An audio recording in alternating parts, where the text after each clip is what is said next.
Matthew Brady was America's first well-known photographer. He made his name primarily by photographing celebrities, politicians, all the notable and wealthy people of the 1840s and 50s sat for Matthew Brady. When Civil War broke out in 1860, he decided he was going to document the war. And he hired other photographers and did a lot of the work himself with the intention of creating portfolios that would remain as documents of the war. As it turned out, by the end of the war, everybody was pretty much sick of war and didn't want to have anything to do with it, and he pretty much lost his fortune in this project, but it left us with some remarkable images. This is one by him. This is another by George Barnard, who was one of the photographers that he hired. And like others, he got disenchanted and broke off on his own, but again, taking pictures primarily of the war or the aftermath of the war.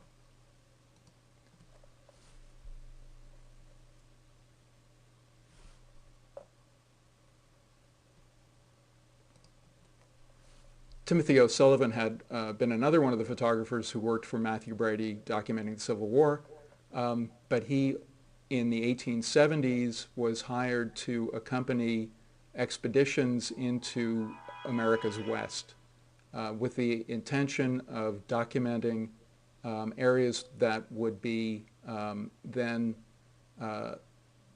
made into national parks. This is a photograph of Canyon de Chelly, and it's interesting for its scale.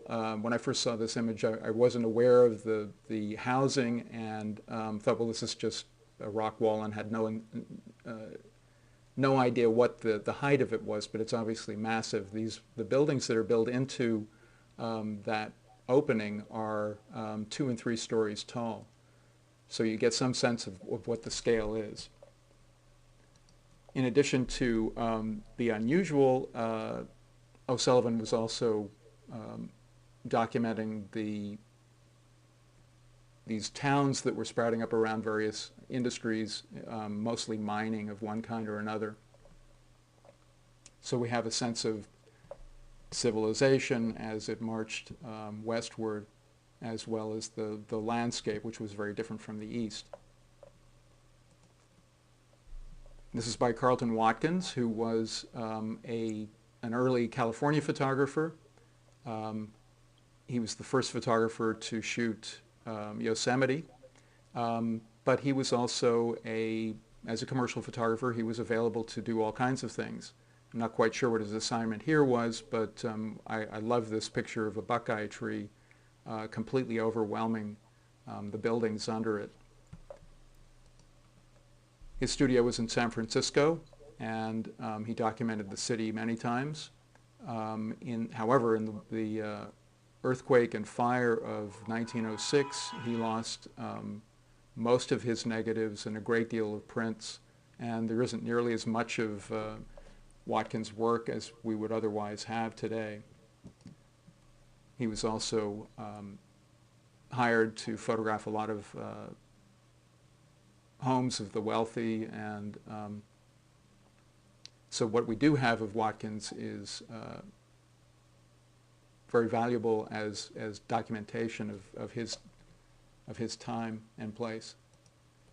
This is by Arnold Genthe, who was another commercial photographer working in San Francisco, who also lost a lot of his work in the earthquake and fire.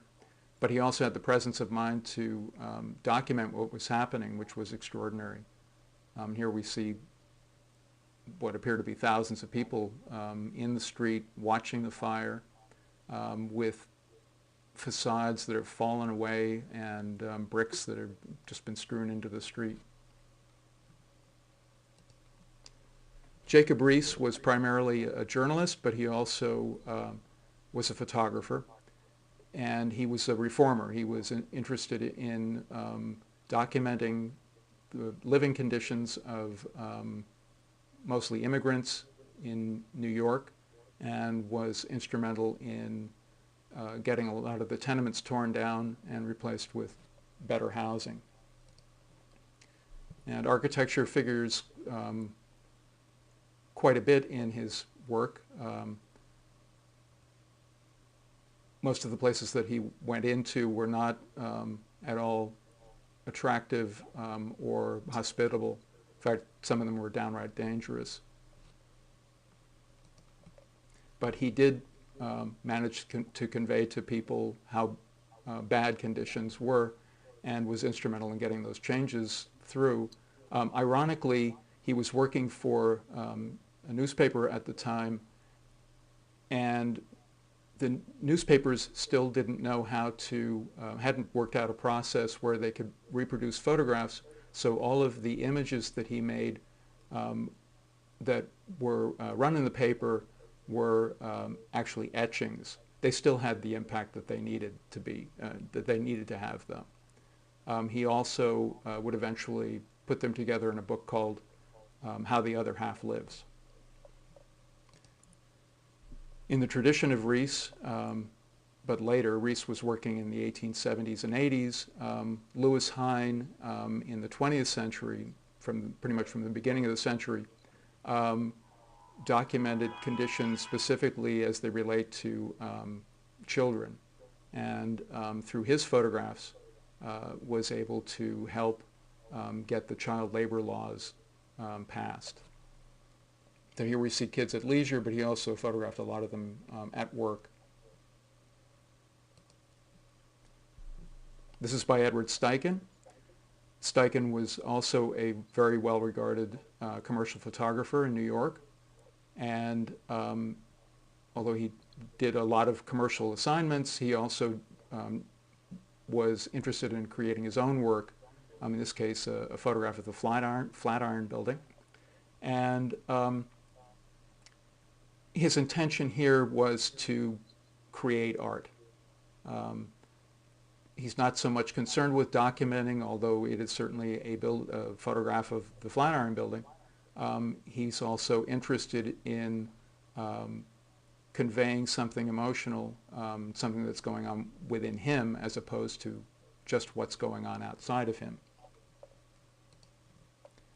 At the same time, he was adept at making really powerful images, and images that are realistic as opposed to impressionistic, as the last picture that I showed. This is the George Washington Bridge, and I think it's really interesting as an example of what might be considered a detail or vignette in the foreground, which includes an overall shot of the bridge as seen across the river.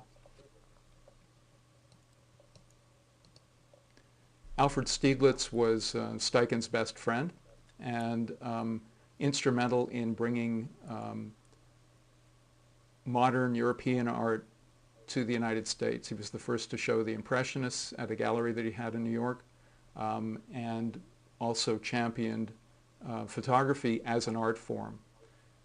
He did that with his gallery, but also with a periodical that he published called Camera Work. He showed a lot of his own work as well as that of Steichen and other photographers. This is his rendering of the Flatiron Building. And this is the late 19th century, early 20th century. His style has come to be known as pictorialism.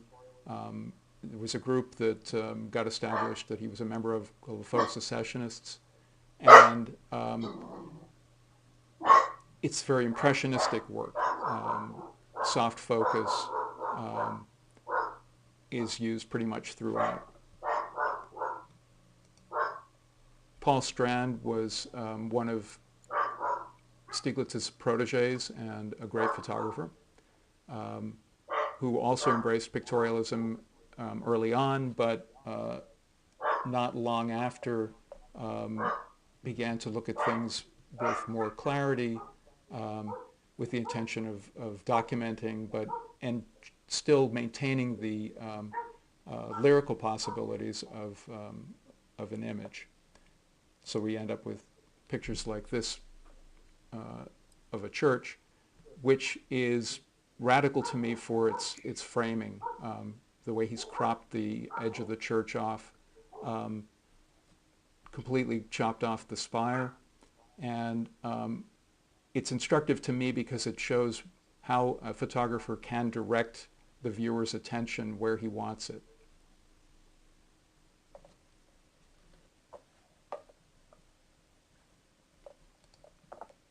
This is another picture by Paul Strand, Wall Street, and with a very ambiguous scale and beautiful light coming in from the left.